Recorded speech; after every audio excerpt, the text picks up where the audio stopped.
ഓഡിയൻസിനുള്ളത് പിന്നെ വഴി വരുന്നുണ്ട്. ഞാൻ ഇവർക്ക് തന്നെ ഈ ഷാമ്പെയിനും ഈ സിഗറപ്പും ഈ ചിൽ പാർട്ടി വൈബിൽ ഒരു ചെറിയൊരു ഫണ്ണി ഗെയിം ആവാൻ വെച്ചു. ഗെയിം അല്ല, it's A task, it's A small task. Okay, ready അല്ലേ? റെഡിയാണ്. ഓക്കെ, അപ്പോ നല്ല ബെസ്റ്റ് ഫ്രണ്ട്സ് ആണ് വിഷ്ണു മഞ്ജു അല്ലേ? ആൻഡ് ഫൈനലി അഞ്ജുവിന് വിഷ്ണുവിനെ കുറിച്ച് പറയാനുണ്ടോ, വിഷ്ണുവിന് അഞ്ജുവിനെ കുറിച്ച് പറയാനുണ്ടോ? അത് നേരെ ഉൾട്ടായിട്ട് പറയാം, നെഗറ്റീവ് ആയിട്ട് പറയാം. മനസ്സിലായോ? ഫോർ എക്സാമ്പിൾ, വിഷ്ണു സുന്ദരനാണെന്നുണ്ടെങ്കിൽ അഞ്ജു പറയണം വിഷ്ണു കാണാൻ കൊള്ളില്ല.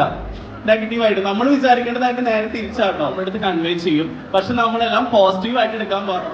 വിഷ്ണു കാണാൻ തീരെ ഹാൻസം അല്ല, വിഷ്ണു നന്നായിട്ട് മിമിക്രി തീരെ ചെയ്യില്ല. അത് പറയാൻ പറഞ്ഞപ്പോഴാണ് ആകെ ടെൻഷനായി പോയത്. ദോശ ഉണ്ടാക്കാൻ തീരെ അറിയില്ല, പിന്നെ തീരെ വഴക്കൂടില്ല.